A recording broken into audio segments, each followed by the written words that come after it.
Сыктывкаре наградили победителей республиканского конкурса эссе и творческих работ «Секреты денежки», приуроченного ко Дню финансиста. Именно сегодня, но 215 лет назад, император Александр II подписал указ о создании Министерства финансов. Для привлечения внимания учащихся к финансовой грамотности и умению формировать семейный бюджет, профильное ведомство и Министерство образования в конце мая объявили о конкурсе на творческие работы. По его условиям, дети до 18 лет должны были представить свое видение о бюджете. Малыши до 11 при помощи рисунка, ребята постарше – слова. Они писали эссе на темы, как и для чего формируются бюджеты разных уровней. В результате за период летних каникул со всей республики прислано 19 рисунков и 14 эссе. Самым лучшим размышлением поделился сыктывкарец Данила.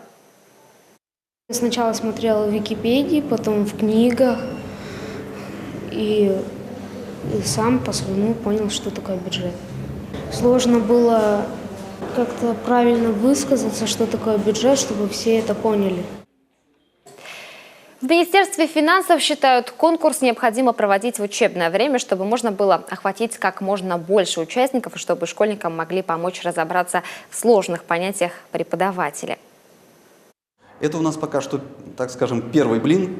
И не скажу, что он был комом. Многие работы были очень интересными.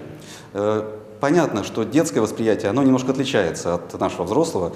Работы были некоторые написаны, скажем так, таким простым языком, который мы-то уже и забыли.